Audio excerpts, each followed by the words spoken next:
Olá, bom dia, boa tarde, boa noite, boa madrugada. Sejam todos e todas bem-vindos e bem-vindas à nossa 36ª aula de estudos da obra A Gênese, de Allan Kardec, a Gênese Espírita. Meu nome é Marcos Vinícius, estou dizendo isso obviamente para quem porventura esteja chegando agora, esteja tendo contato agora com estas aulas. Então, a você que está chegando agora, seja bem-vindo ou bem-vinda. Aproveite e inscreva-se no canal, né? Muito importante para a relevância e visibilidade do mesmo e para que todo o conteúdo do canal que é voltado para você tenha longevidade. Aproveite no final, né? Somente no final, não esqueça de deixar o seu gostei, se gostou, obviamente o não gostei, se não gostou, e comente, use a aba de comentários, né, para tecer comentários acerca do assunto, do tema, para perguntar alguma coisa, enfim. Essas aulas são voltadas para vocês muito claramente. Eu estou gravando esta videoaula numa manhã de quinta-feira, dia 18 de fevereiro de 2021. A pandemia da Covid-19 se alastrando, se proliferando e aumentando cada vez mais. Hoje, aqui no Ceará, o governo do estado decretou toque de recolher.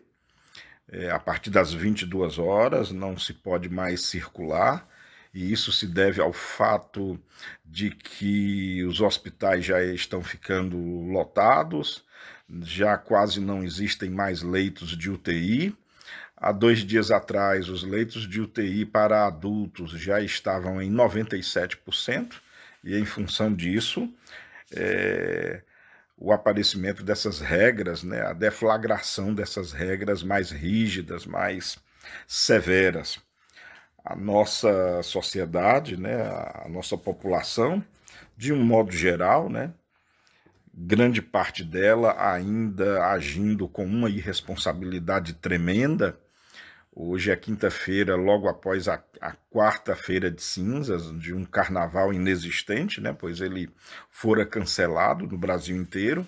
No entanto, muitas pessoas desrespeitaram, como já era esperado, foram flagradas muitas festas clandestinas, muitas pessoas, então, desobedecendo as recomendações das autoridades da saúde, das autoridades sanitárias e desobedecendo, inclusive, determinações do próprio governo, né, das próprias autoridades.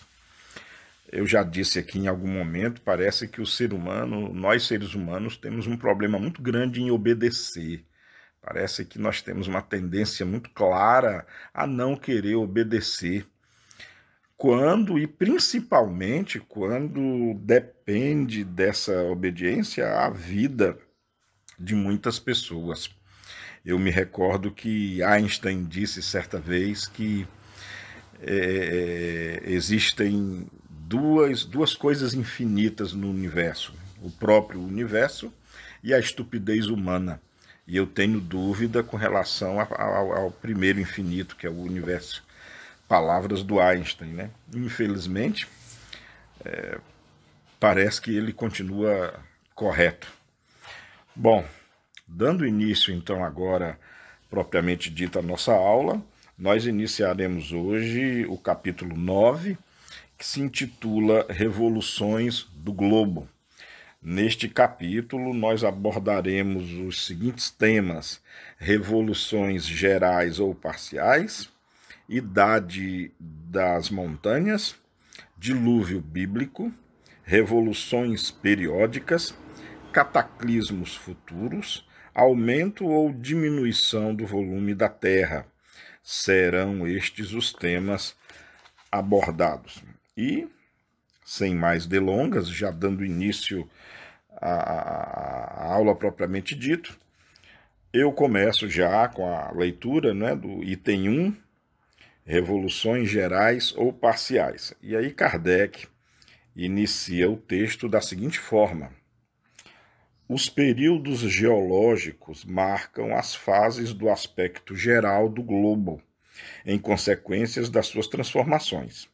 Mas, com exceção do período diluviano, que se caracterizou por uma subversão repentina, todos os demais transcorreram lentamente, sem transições bruscas. Durante todo o tempo que os elementos constitutivos do globo levaram para tomar suas posições definitivas, as mutações houveram de ser gerais. Uma vez consolidada a base, só se devem ter produzido modificações parciais na superfície. Aqui Kardec, claro, está falando o período diluviano, já comentamos, né, em vídeo aulas anteriores, o período diluviano ao que Kardec se refere, grande parte dele deve-se às grandes extinções pelas quais a humanidade passou desde aproximadamente 550 milhões de anos atrás, com uma margem de erro de uns 5 milhões para mais ou para menos, até aproximadamente 5 milhões de anos atrás. Até 65 milhões de anos atrás, perdoe, com a mesma margem de erro, né, de 5 milhões para mais ou para menos. Claramente, esse período que Kardec chama de diluviano correspondeu a essas 5 extinções, que, claro, ele não conhecia a geologia da época, muito embora já houvessem suspeitas, era um dado ainda, eram informações ainda muito à guisa de suposições, à guisa de hipótese. Bom, no item 2, Kardec continua e nos relata o seguinte: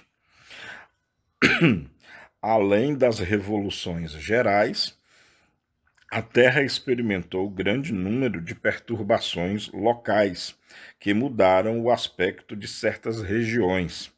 Como no tocante às outras duas causas, contribuíram para essas perturbações o fogo e a água. O fogo atuou produzindo ou erupções vulcânicas que sepultaram sob espessas camadas de cinza e lavas os terrenos circunjacentes, fazendo desaparecer cidades com seus habitantes, ou terremotos, ou levantamentos da crosta sólida que impeliam as águas para as regiões mais baixas, ou afundamento em maior ou menor extensão dessa mesma crosta em alguns lugares, para onde as águas se precipitaram, deixando em seco outros lugares. Foi assim que surgiram ilhas no meio do oceano, enquanto que outras desapareceram, que porções de continentes se separaram e formaram ilhas, que braços de mar secados ligaram ilhas e continentes. Quanto à água, essa atuou produzindo ou a irrupção ou a retirada do mar em alguma costa, ou desmoronamentos que, interceptando as correntes líquidas, formaram lagos ou transbordamentos e inundações.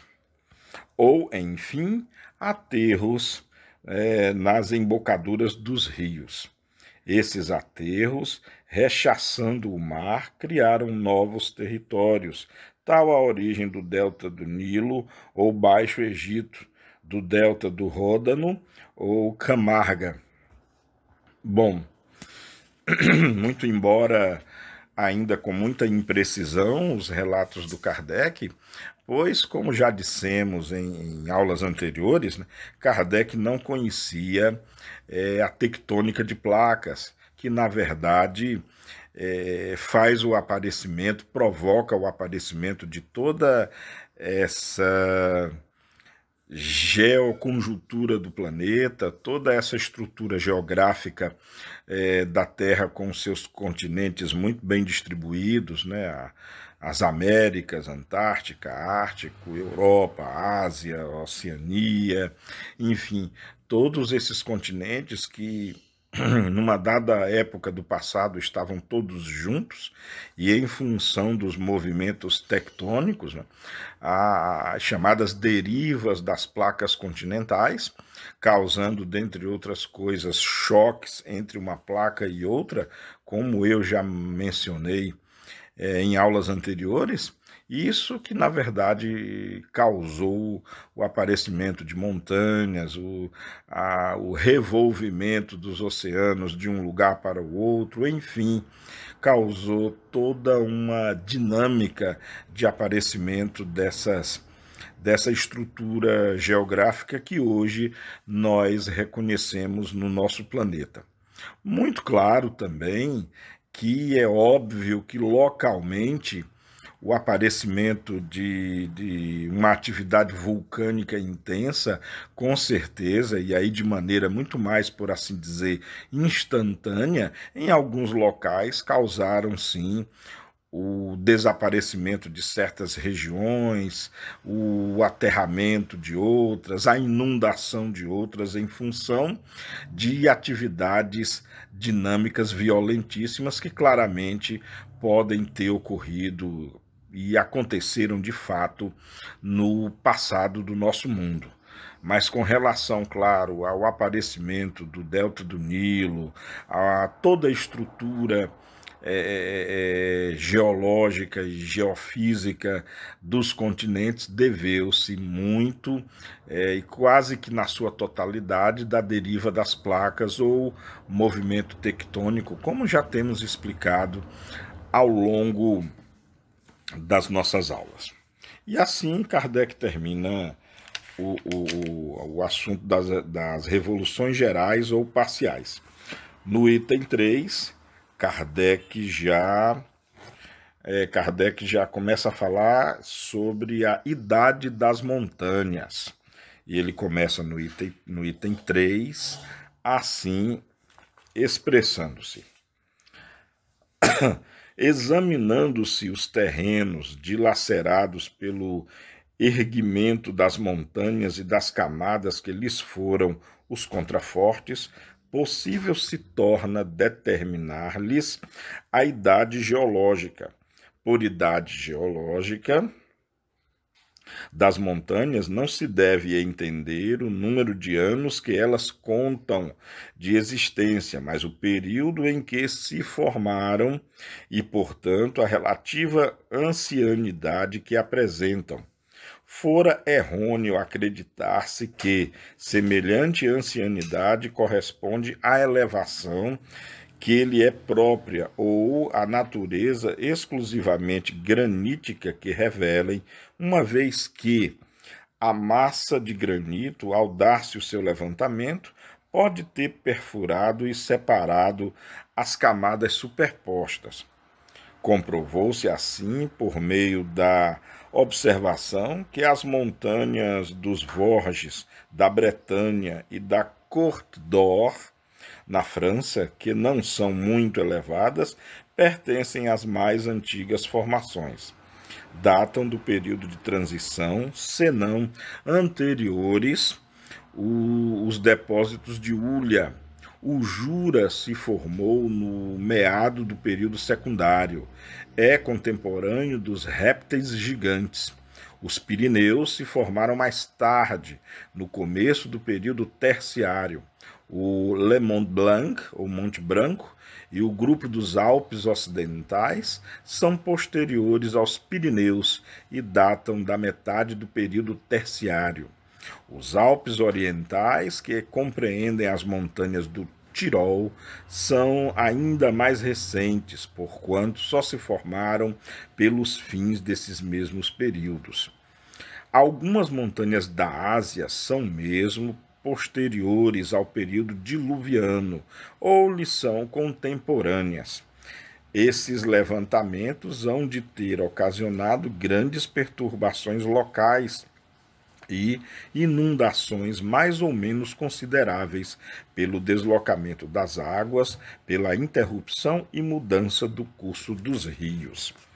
Bom, de novo, vale a pena, eu estou sendo muito repetitivo nesse quesito, mas vale a pena sempre salientar que Allan Kardec não conhecia, aliás, nenhum geólogo da época conhecia a tectônica de placas. Então ele não sabia que as montanhas, todas as montanhas, elas são resultantes da tectônica de placas, do choque entre uma placa continental e outra.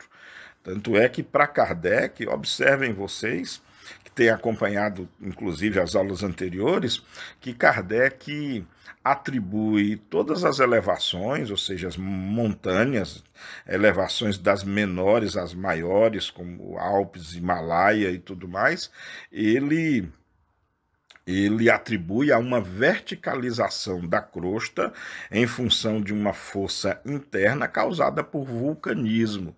O que nós sabemos hoje que não é verdade, né? Esses gigantes, esses colossos geológicos são derivados da dinâmica do movimento tectônico. Aliás, é muito interessante entender e útil também entender que mesmo nos dias de hoje, a nossa linda joia azul, nosso planeta não é estático, tá? No sentido da sua própria estrutura interna. Os continentes ainda estão se movendo. Na verdade, todos os lugares do planeta Terra, sem exceção, eles executam dois movimentos. Um na horizontal, independente da direção, e o outro é um movimento ascendente no eixo Z, ou seja, todas as regiões da Terra, sem exceção, estão ainda em movimento ascensional. Quando eu digo ascensional, na verdade, não interpretem simplesmente movimento para cima. Quando eu falo ascensional, eu estou me referindo ao movimento no eixo Z. Quer dizer que alguma porção de terra pode estar, sim, elevando-se, ou pode estar também sendo abaixado a um certo nível, ou tomando por base um certo referencial, de forma que todos os pontos do planeta estão sim num movimento não só no eixo horizontal, mas também no eixo vertical, pois o interior do nosso planeta, o núcleo exterior ainda é líquido, portanto ele sustenta um manto ainda quase líquido, de pastoso a líquido, o que faz ainda com que todas as placas continentais ainda fiquem como que a boiar por sobre essa massa de manto e de magma que ainda tem o estado físico que vai do líquido até o pastoso. Então, considerem essas questões quando da interpretação dos textos do Kardec.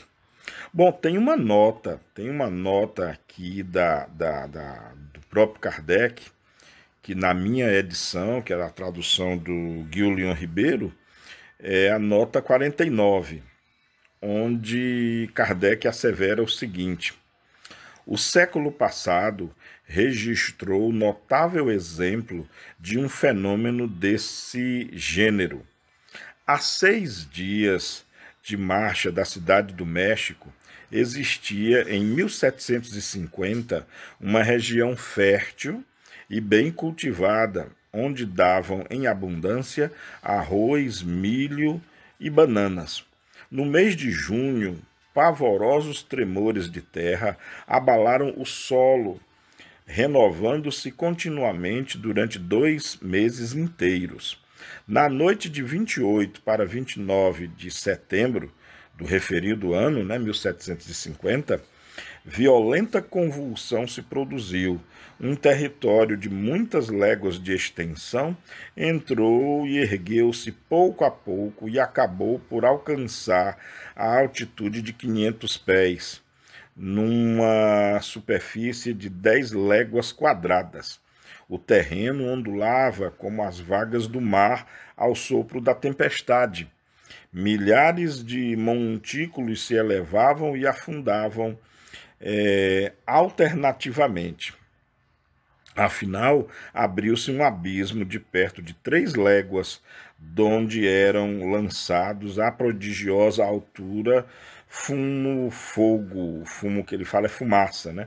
Fogo, pedras esbranquiçadas e cinzas. 6 montanhas surgiram desse abismo, entre as quais o vulcão a que foi dado o nome de Jorullo, que agora se eleva a 550 metros acima da antiga planície.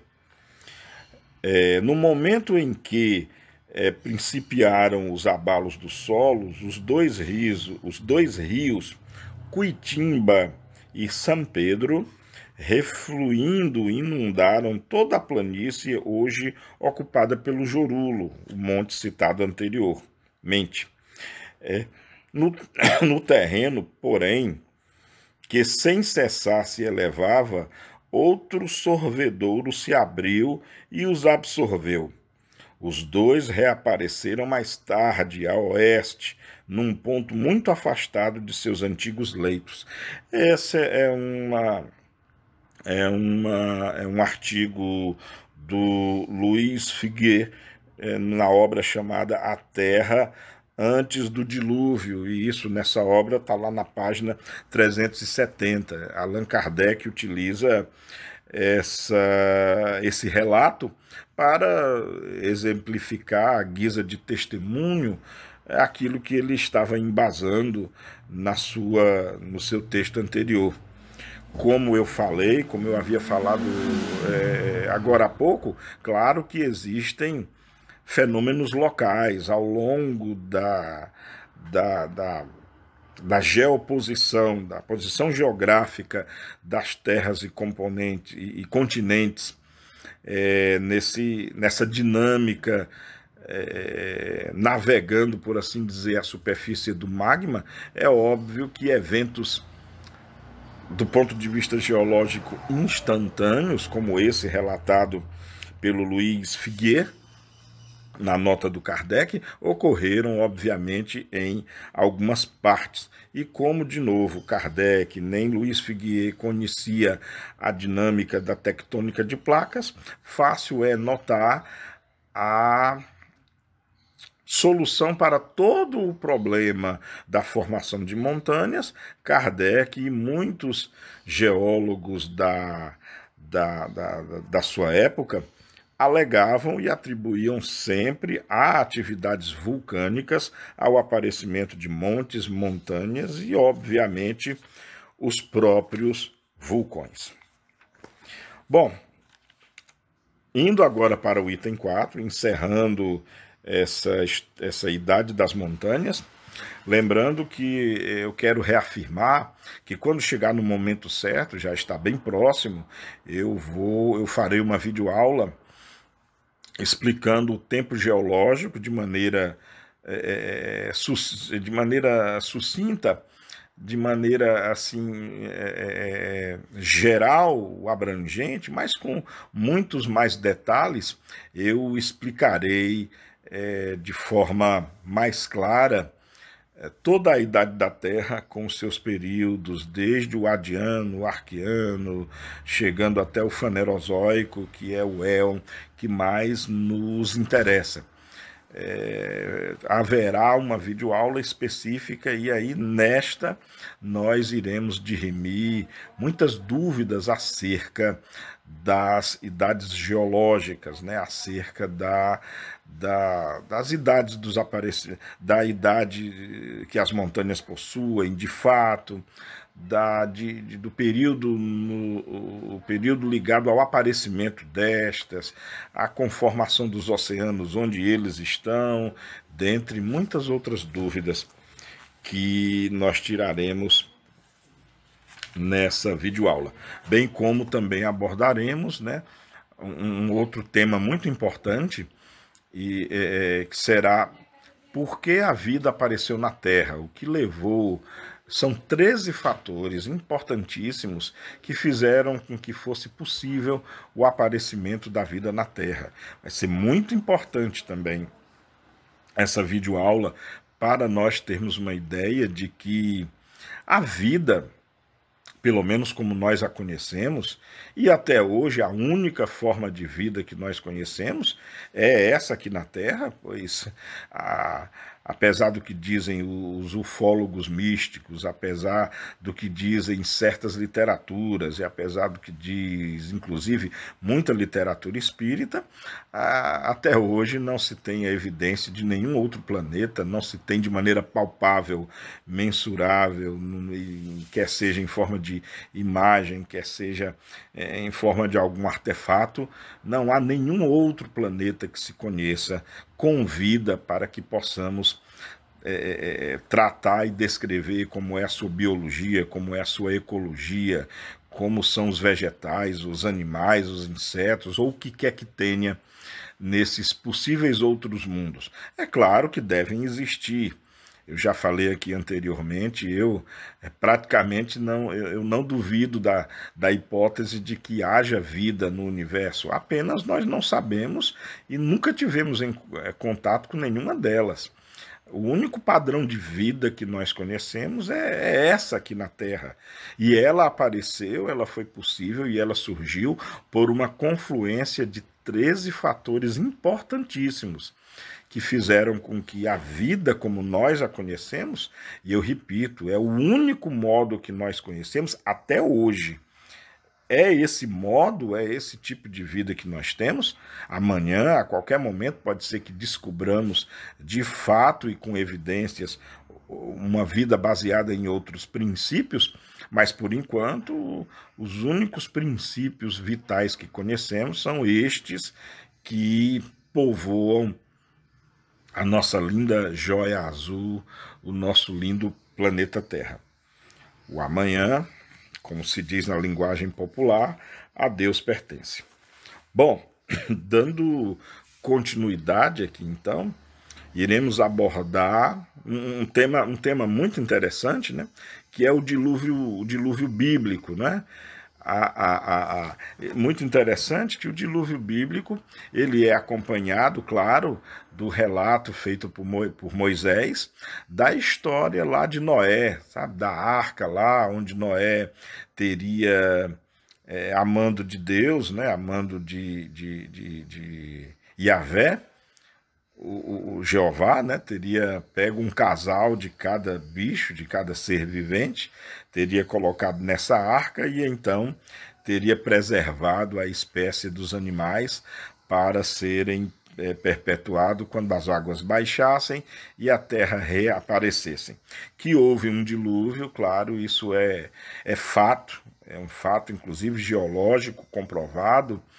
Já explicamos isso quando das aulas sobre as 5 extinções pelas quais já passamos, então a Terra já foi inundada muitas vezes, e mesmo o dilúvio bíblico, hoje é consenso de muitos geólogos que aconteceu ali no continente asiático, um evento de muita inundação, não por chuvas, tá?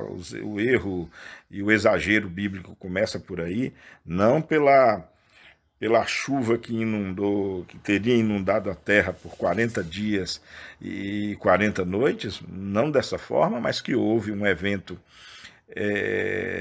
hidrológico grave nessa região, sim. E com relação à Arca de Noé, é um mito, né, gente? É uma mitologia, e há uma nota aqui do Kardec que explica isso de maneira muito a não deixar dúvidas.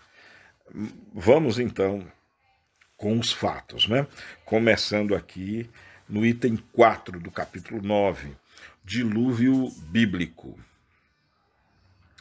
O dilúvio bíblico, também conhecido pela denominação de Grande Dilúvio Asiático, é fato cuja realidade não se pode contestar. Deve tê-lo ocasionado o levantamento de uma parte das montanhas daquela região, como o do México, Corrobora esta opinião a existência de um mar interior que ia outrora do Mar Negro ao Oceano Boreal, comprovada pelas observações geológicas. O Mar de Azov, o Mar Cáspio, cujas águas são salgadas, embora nenhuma comunicação tenha com nenhum outro mar, o Lago Aral e os inúmeros lagos espalhados pelas imensas planícies da Tartália e as estepes da Rússia, parecem restos daquele antigo mar. Por ocasião do levantamento das montanhas do Cáucaso, posterior ao dilúvio universal, parte daquelas águas foi recalcada para o norte, na direção do Oceano Boreal. Outra parte para o sul, em direção ao Oceano Índico. Estas inundaram e devastaram precisamente a Mesopotâmia e toda a região em que habitaram os antepassados do povo hebreu. Embora esse dilúvio se tenha estendido por uma superfície muito grande, é naturalmente ponto averiguado que ele foi apenas local, que não pode ter sido causado pela chuva, pois, por muito copiosa que esta fosse, e ainda que se prolongasse por 40 dias e 40 noites, o cálculo prova que a quantidade d'água caída das nuvens não podia bastar para cobrir toda a terra, até acima das mais altas montanhas. Para os homens de então, que não conheciam mais do que uma extensão muito limitada da superfície do globo e que nenhuma ideia tinham de sua configuração, desde que a inundação invadiu os países conhecidos, invadida fora para eles a terra inteira. Se a essa crença adiantarmos a forma imaginosa e hiperbólica das descrições, forma peculiar ao estilo oriental, já não nos surpreenderá o exagero da narração bíblica. E aí eu considero esse um texto bastante lúcido, né, do Allan Kardec, tanto no sentido de perspectiva, né, muito claramente quando ele fala que para um povo que conhecia apenas a sua região e achava que o mundo todo fosse só a sua região, é claro, qualquer coisa que acontecesse a nível geológico na inteireza da sua região, como eles achavam que só havia no mundo a sua região, ou melhor dizendo, que o mundo era somente a sua região, muito natural de se compreender a interpretação que esse povo teve de que uma catástrofe climática, meteorológica ou geológica atingida à sua região correspondia ao atingido ao mundo inteiro. Tem uma ilha no Oceano Pacífico que fica bem no meio do Oceano Pacífico, que é a ilha de Rapa Nui. Rapa Nui significa, no dialeto local, o umbigo do mundo. Essa ilha, por ser muito isolada, durante muito tempo o povo desta achava que só havia essa terra no planeta. O resto era tudo água, porque muitas embarcações, muitos barcos, muitas jangadas partindo de Rapa Nui, depois de muito tentar em todas as direções, quando não naufragavam, voltavam, né, para a ilha e cada vez mais adentravam no oceano. Chegou-se durante muito tempo a achar, os habitantes de Rapa Nui, que eles eram realmente a única porção de terra do mundo. E olha só, eram só uma ilha. Então corrobora muito para no caso do povo hebreu, né, que é um povo asiático também, da época, achar que os cataclismos que lhe afligiram era como se então, por consequência, tivesse atingido o mundo inteiro. Já as considerações sobre o Mar Cáspio, o Mar de Aral, de novo recai naquilo. Kardec não conhecia a tectônica de terras, de placas continentais, a que se deve muito dos aparecimentos desses mares, tá? De novo, Kardec não conhecia. Bem como não estava claro para Kardec o aparecimento da salinidade das águas dos mares. Aliás, eu também explicarei posteriormente o porquê de o mar ser salgado, de onde apareceu o cloreto de sódio nas águas dos mares. E aí isso também tirará parte das nossas dúvidas. Bom, e aí o item 5, muito interessante. O item 5 vai nos explicar como, na verdade, a história da Arca de Noé é um mito, né? Aquilo ali nunca aconteceu. Eu peço perdão aos mais ortodoxos, principalmente se alguém que estiver me assistindo, se você tiver uma fé católica muito arraigada, ou mesmo uma fé evangélico-protestante muito presa nesses princípios bíblicos, eu peço desculpas para você, mas nós seguimos os preceitos científicos de evidências e aquela velha frase do Carl Sagan, né, que para grandes alegações são necessárias grandes evidências, né?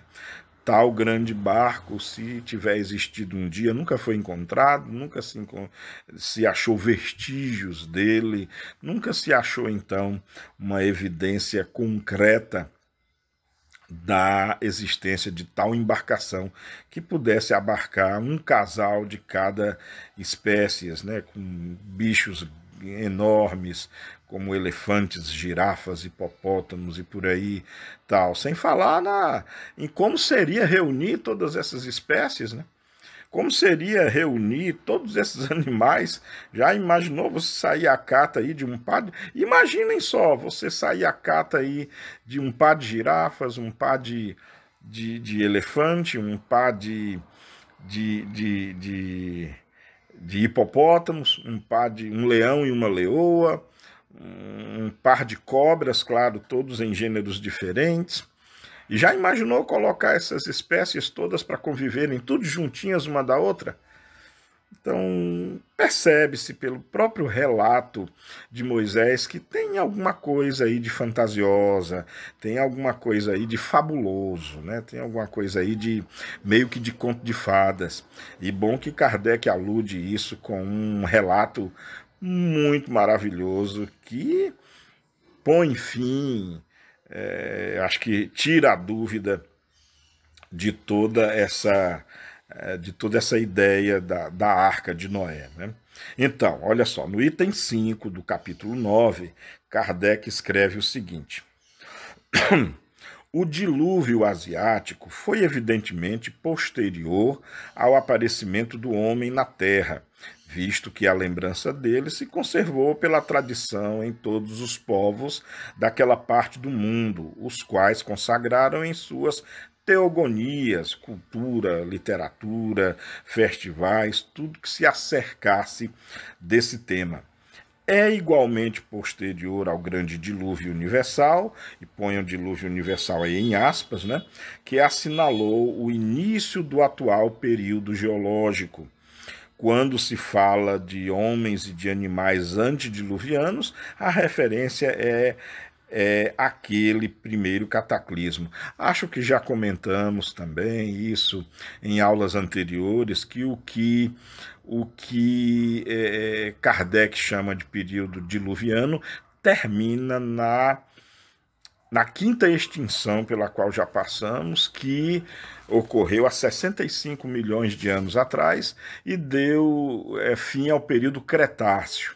Deu fim ao reinado dos grandes répteis, né, os dinossauros, pela Terra. E começou a Era Nova, onde o homem iria aparecer, só que a nossa espécie só iria aparecer há uns 5 milhões de anos atrás, ou seja, a distância de tempo que separa o Cretáceo do aparecimento do ser humano, ou, para que fique bem claro, a distância temporal que separa o fim dos dinossauros até o aparecimento das primeiras raças humanas, os primeiros hominídeos, tem um intervalo aí de 65 milhões de anos. Bom, olha só, como eu falei, há uma nota aqui do Allan Kardec,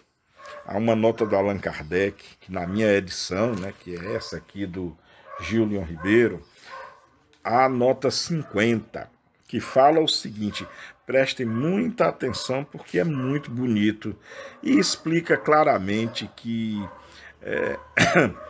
muito provavelmente a história do grande barco lá de Noé não passa de uma lenda, não passa de uma fábula contada pelo Moisés. Não vamos esquecer que Moisés foi criado no Egito. Lembram lá daquela história de que o faraó mandou matar todos os recém-nascidos e aí a irmã do Moisés, para salvar, aliás, a mãe do Moisés, para salvá-lo, jogou nas águas, inclusive Moisés, quer dizer em hebreu, salvo das águas, e ele foi resgatado pela princesa egípcia, enfim, ou foi a esposa do faraó, não lembro, enfim, acho que foi a esposa do faraó, e ele foi criado com Ramsés, ele foi criado como irmão adotivo do Ramsés. Não esqueça, então, que Moisés recebeu toda a sua educação, toda a sua cultura dos egípcios. Isso é muito importante para o que se segue agora na nota de rodapé, nota 50. Olha só, escutem só, aliás. A lenda indiana sobre o dilúvio refere, segundo o livro dos Vedas, que Brahma, transformado em peixe, se dirigiu ao piedoso monarca Vaivasvata e lhe disse: chegou o momento da dissolução do universo. Em breve estará destruído tudo que existe na terra. Tens que construir um navio em que embarcarás, depois de teres embarcado sementes de todos os vegetais. Esperar-me-ás nesse navio e eu virei ter contigo, trazendo à cabeça um chifre pelo qual me reconhecerás. O santo obedeceu, construiu um navio, embarcou nele e o atou por um cabo muito forte ao chifre do peixe. O navio foi rebocado durante muitos anos com extrema rapidez, por entre as trevas de uma tremenda tempestade, abordando afinal ao cume do monte Himawat, que é o atual Himalaia. Brahma ordenou em seguida a Vaisvavata que criasse todos os seres e com eles povoasse a terra. Precisaria explicar mais alguma coisa? Precisaria? Mas Kardec explica. Kardec explica assim, ó. É flagrante a analogia desta lenda com a narrativa bíblica de Noé. Da Índia, ela passou ao Egito, como uma multidão de outras crenças. Ora, sendo o livro dos Vedas anteriores aos de Moisés, a narração que naquele se encontra, do dilúvio lá de Moisés, não pode ser uma cópia da deste último. O que é provável é que Moisés, que aprendera as doutrinas dos sacerdotes egípcios, haja tomado a estes a sua descrição. Então, realmente é muito mais provável, uma vez que a cultura védica é anterior à cultura egípcia, então é muito mais provável que Moisés copiou, e lembram que eu falei, todo mundo sabe disso através dos escritos bíblicos, dos filmes que já passaram aí no cinema e na TV, todos sabem que Moisés fora criado pelos egípcios, lá como o próprio filho do faraó, ele recebeu educação egípcia e como tal, com certeza ele aprendeu todas essas fábulas e enredos e folclore, e muito claramente teceu a sua teoria da origem das coisas do mundo e dessa destruição da terra pelo deus Yahvé, né, que era um deus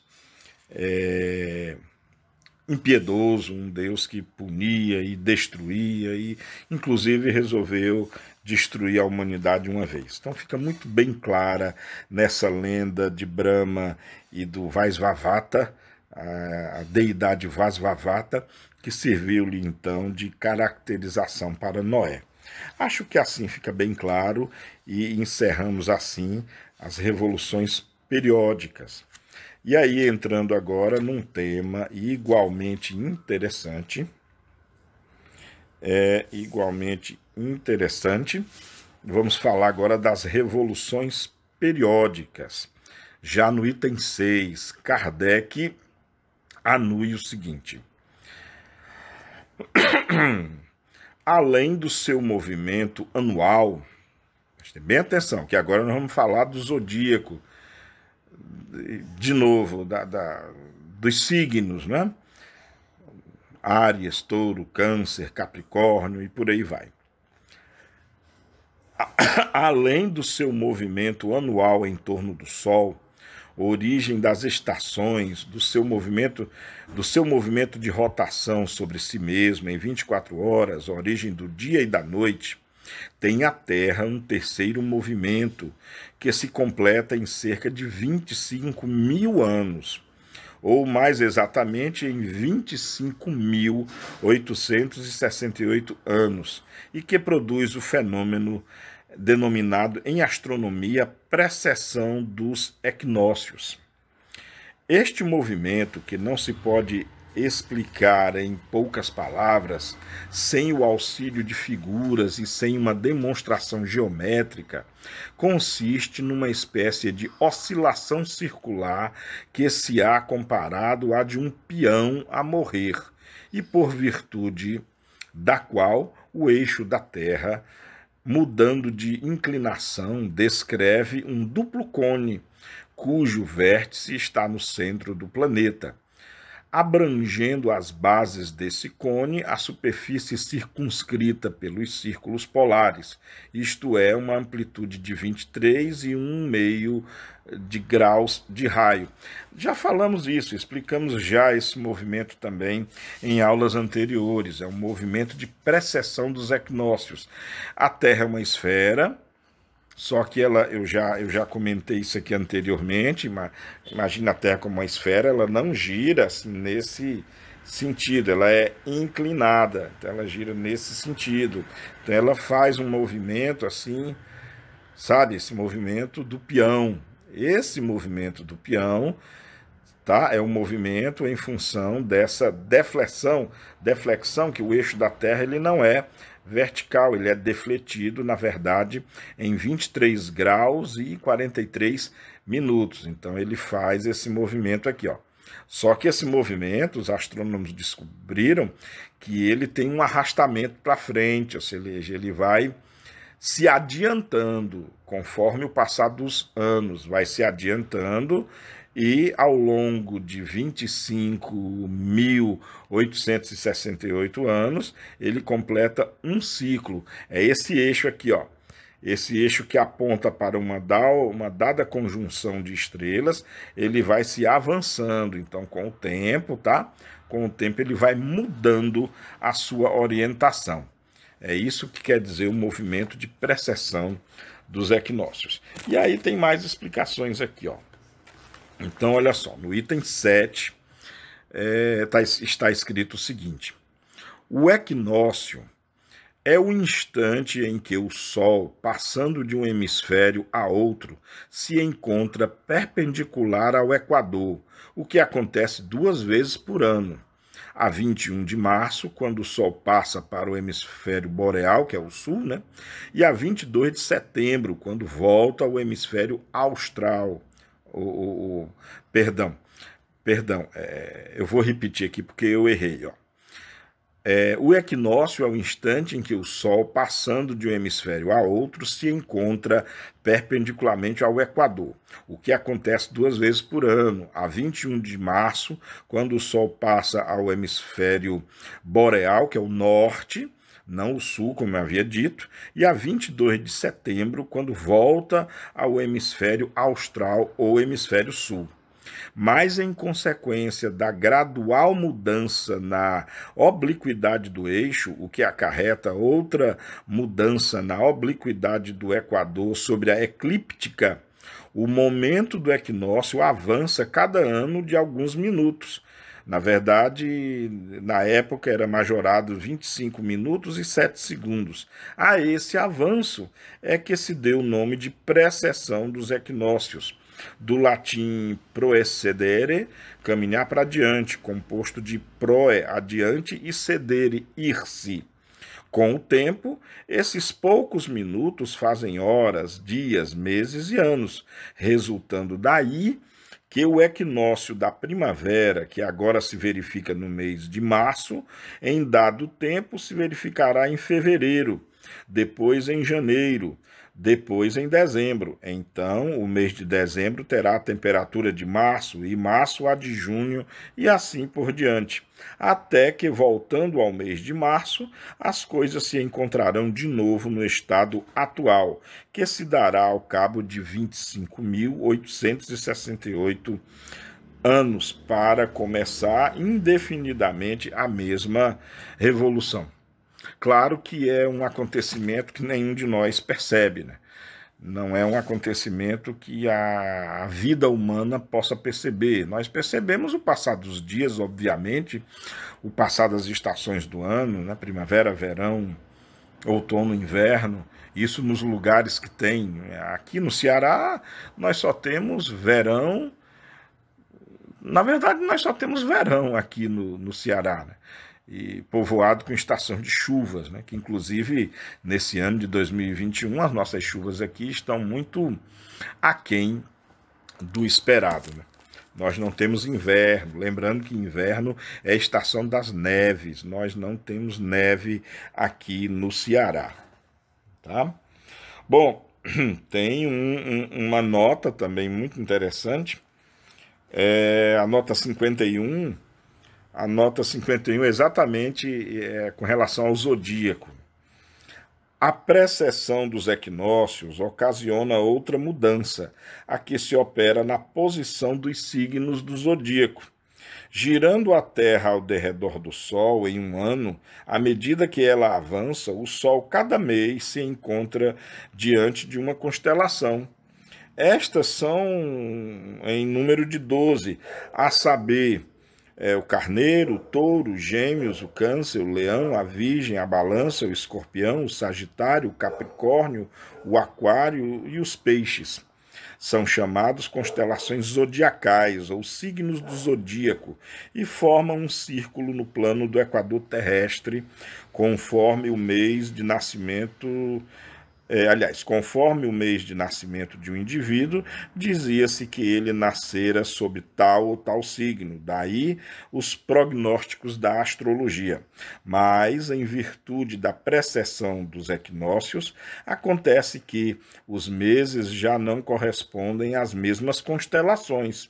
Um que nasça no mês de julho já não está no signo do leão, porém no de câncer. Cai assim a ideia supersticiosa da influência dos signos, né? É outra verdade, né? Eu peço perdão também se você é ligado muito ao horóscopo, e muitas pessoas são. Eu li uma estatística recente de que no jornal, as 3 partes mais consultadas no jornal é a parte do esporte, a parte de violência e a parte dos signos, do horóscopo. São as partes mais consultadas nos jornais para quem tem ainda hábito de ler jornal. Mas, infelizmente, realmente é uma quimera, né?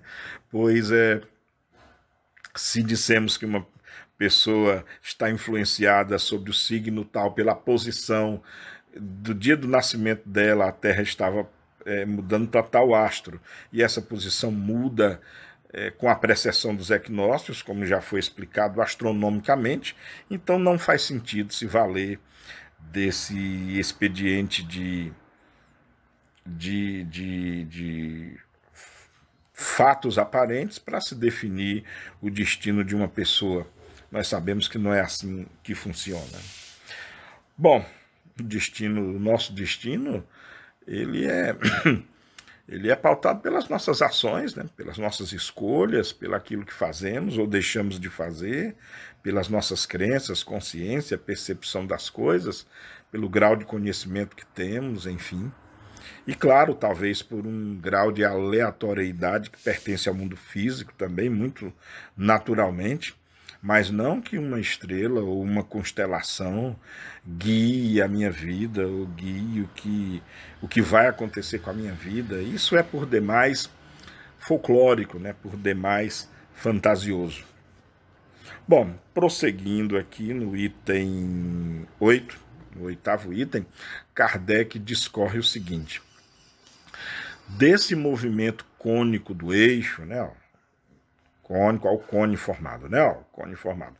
Desse movimento cônico do eixo resulta que os polos da Terra não olham constantemente os mesmos pontos do céu, que a estrela polar não será sempre a estrela polar, que os polos gradualmente se inclinam mais ou menos para o Sol e recebem dele raios mais ou menos diretos, donde se segue que a Islândia e a Lapônia, por exemplo, localizadas sobre o círculo polar, poderão em dado tempo receber raios solares como se estivessem na latitude da Espanha e da Itália, e que, na posição do extremo oposto, a Espanha e a Itália poderão ter a temperatura da Islândia e da Lapônia, e assim por diante, a cada renovação do período de 25 mil anos. Aqueles 25.868 anos, que é o período que uma rotação do cone sideral leva para se completar. Tem até uma nota também com relação a isso. É a nota 52, que diz o seguinte: o deslocamento gradual das linhas isotérmicas, fenômeno que a ciência reconhece de modo tão positivo como o deslocamento do mar, é um fato material que apoia esta teoria. E, de fato, na verdade, a precessão dos equinócios também, pode ser que falemos disso com mais detalhe posteriormente,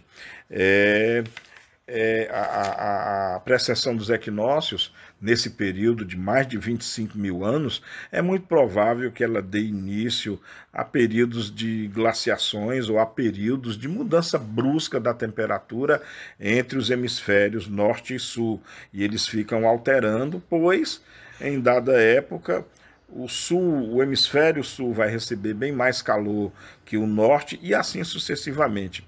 De maneira muito mais diminuída, o ano sideral, o ano terrestre já é assim. Hoje, por exemplo, o hemisfério norte está em pleno inverno. Em pleno inverno. Washington, de ontem para hoje, passou por uma tempestade de neve, uma tempestade gelada terrível, que fez paralisar até a aplicação de vacinas, voos foram cancelados, enfim. Daqui a pouco, quando for verão lá e inverno aqui, a coisa se muda. Não aqui no Ceará, é óbvio, mas na região homóloga ou antípoda correspondente ao que é essa cidade que eu citei, Washington, ou mesmo Nova York. Então, se inverte. É a sequência de primavera, verão, outono e inverno que se intercala em cada hemisfério. Nós não sentimos essas estações porque Fortaleza, por exemplo, que é onde eu estou, onde provavelmente vocês estão, Fortaleza fica muito próximo da linha do Equador. Então, esse movimento de inclinação da Terra, para quem está quase na linha do Equador, nessa faixa equatorial, não vai assim fazer grandes diferenças, de maneira que nós não sentimos esse efeito. Bom, e é isso. Estamos encerrando a nossa videoaula de hoje. Espero que vocês tenham gostado e é incrível, né? Cada vez mais eu admiro o alcance de visão de Allan Kardec, né? Talvez postura nenhuma que se tome por também religiosa chega nesse nível que a doutrina espírita chega, né?